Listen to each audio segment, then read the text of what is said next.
আমার একটা লাচ্ছি দিয়েন তো, চিনি দিয়ে 50 টাকাটা। আমার আপনাদের দোকানের বয়স কত? 103 বছর। 103 বছর। 1922 ডিউটি লাচ্ছি, আপনি চাল দিনই পাইবেন। বিউটি লাচ্ছি, হ্যাঁ আমি জানি, এমনি বিখ্যাত। লাচ্ছি আপনি চাল দেন তাইলেই পাবেন। আমার বলতে হবে না, সব কিছু পাই যাবেন। অবশ্যই।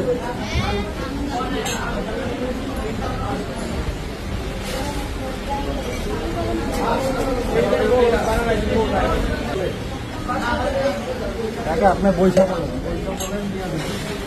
বলছি ভিডিওটা করে দেন।